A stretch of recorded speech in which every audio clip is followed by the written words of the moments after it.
42절 말씀을 보면 바울을 통해 하나님의 아들 예수님에 대해서 들었던 그들이 다음 안식일에도 예수님 이야기를 듣고 싶다고 바울에게 간청합니다.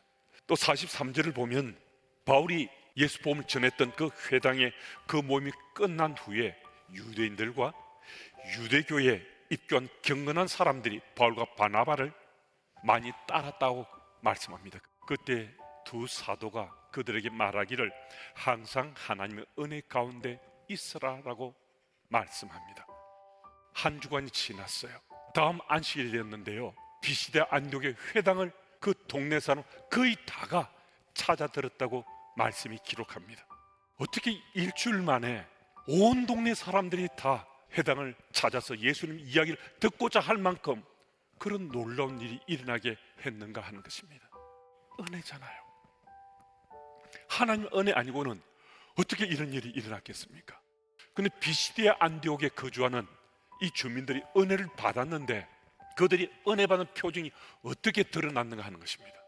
그들이 은혜 받고서 예수님의 은혜를 체험하고서 그들은 전했다는 거예요. 은혜를 나누었다는 거예요. 그래서 온 동네 사람들이 비시디아 안디옥 회당으로 다 몰려왔다는 거거든요. 바울이 지금 비시디아 안디옥에 서서 이 복음을 전할 수 있는 것도 하나님의 은혜라는 사실을 우리에게 일깨워주시는 거거든요. 바울의 이목구비나 바울의 몸 상태는 볼품이 없었다는 거예요. 그가 달변가가 아니고 말도 어눌하게 했다는 것입니다. 그럼에도 바울이 복음을 전하면 수많은 사람들이 그 복음을 듣고 주께로 돌아왔다는 거예요. 은혜잖아요. 하나님의 은혜지 않습니까? 여러분과 저도 은혜 입은 자잖아요. 은혜 받은 사람이 틀림없잖아요. 그런데 바울과 우리 사이에 어떤 차이가 있어서 그런 역사가 일어나지 않는 거죠? 은혜를 받는 것과 은혜를 누리는 것은 다른 것이다 하는 사실을 깨달았습니다. 바울은 은혜를 받고서 그 은혜를 누리는 자였습니다. 저는 은혜를 누리지를 못하고 제 마음밭에 계속 간직하고 쌓아만 간 거예요. 하나님께서는 은혜 받은 우리가 은혜 갚기를 원하시는 것이 아니라 받은 그 은혜를 누리며 살기를 원하시는데 은혜를 내게 베풀어 주신 하나님의 속마음을 전혀 깨닫지 못했다는 거예요. 여러분, 은혜를 받고서 간직만 하고요 복음을 전하려고 나섰을 수 있습니다. 그런데 복음을 듣는 그 대상이 내가 전하는 복음에 대해서 흔쾌하게 받아들이려고 하지 않아요. 근데 그 이유가 분명하잖아요.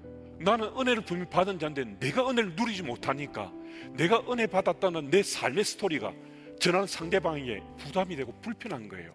특별히 하나님 은혜를 많이 받으신 여러분, 받은 은혜는 숨겨두거나 간직하는 것이 아니고 받은 은혜는 누리는 겁니다. 주의 은혜를 받고 갚아야 된다. 은혜 받았으니까 나도 주님을 위해서 무엇인가 이 은혜 갚고자 일해야 된다. 여러분, 이제 그 생각으로부터 자유해지길 바랍니다. 은혜를 우리가 받은 까닭은 주께서 우리의 은혜 누리라고 주신 거예요. 은혜 갚으라고 주신 것 아니에요. 이 사실이 꼭 믿어져서 간직한 은혜를 이제 내 삶을 통해서 누리는 그 삶을 주변 사람에게 우리가 전하고 증거하면 한 영혼 또 한 생명이 주께 돌아오는 메신저로 우리가 쓰임받을 수 있습니다. 그 현장에 은혜의 통로로 복음의 증인으로 서시는 여러분들이 다 되시기 바랍니다. 바울을 통해 복음이 전해지는 그 현장에 함께했던 자들이 주의 말씀을 듣고 구원받은 자가 됐습니다. 영생을 받았습니다. 여러분, 이들도 회개한 적이 없습니다.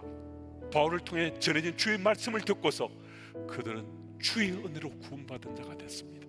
가까운 가족들, 가까운 직장 동료나 내 친구들에게 내가 이미 받은 은혜, 내 속에 간직한 그 은혜를 차곡차곡 쌓아가는 일만 하시지 마시고 은혜를 드러내서 누리면서 한 주간 살아가셔서 한 생명 한 영혼 주께 돌아오는 통로로 쓰임받으시는 여러분들이 다 되시기를 축복합니다.